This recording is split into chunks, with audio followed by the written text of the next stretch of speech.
James often grumbled that he had too much work to do. "I'm supposed to shunt trucks and coaches as well as pull my trains," he complained. "How can I be expected to see to everything? Here, there, and everywhere. That's where I am. I shall wear my wheels out, and what would the fat controller do then?" Henry and Gordon didn't take much notice. They knew James and they heard it all before. "Rubbish," snorted Gordon. "You just rush about looking busy." "It's easy enough to do that," added Henry. "It's the real sort of work we do that counts." James huffed. One day, the fat controller came around to give the engines their instructions for the next day.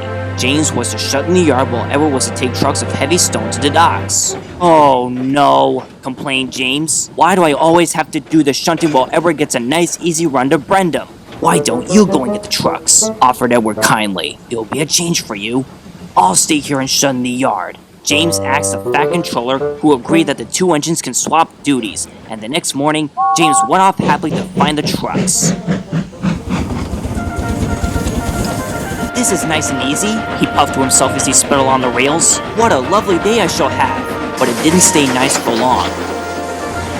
The trucks were disagreeable. They were used to Edward pulling them, and James treated them more roughly than the latter. And when they misbehaved, James made them bump into each other. "James is red," laughed the front truck to the others. "and we know what red means, don't we? It means stop. Let's stop on the hill and see how he likes it. After all, bootlegs won't help today," chorused the other trucks, and they sniggered to each other.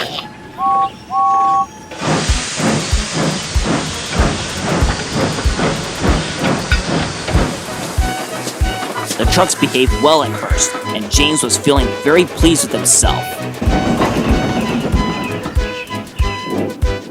Then, he started up the hill. "Something's wrong," muttered James. However he puffed and pulled, he couldn't seem to get very far. Then, to make matters worse, he felt his wheels grind to a complete halt beneath him. James tried to pull forward, but he was afraid the coupling would break and he would lose all the trucks altogether. The trucks all laughed as he muttered furiously to himself. "Now, lads!" shouted the first truck, and all of a sudden the trucks ran forward and gave James a big bump on his tender. He lurched forward to the top of the hill. "Oh, help!"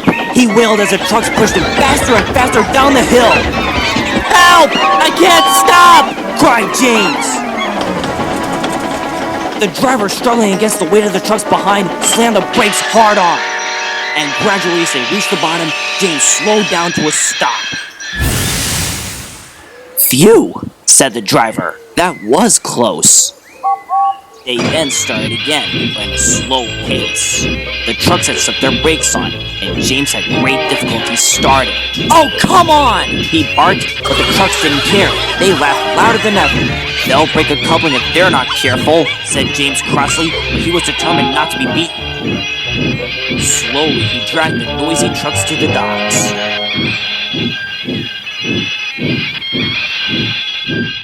By the time he reached there, he was late and exhausted. "About time you got here," Cranky yelled. "You were supposed to be here a quarter of an hour." "Not my fault," James yelled back. "Those stupid trucks gave me one problem too many. That's why I'm late." The trucks just snickered, but Cranky was so furious he banged his load hard onto the quayside. That shut them up. When all was done, James went wearily back to the yard, quite looking forward to doing some peaceful shunting. Well, chuckled Gordon. "Here's James back after doing some proper work. I expect he needs a rest now." James pretended he hadn't heard.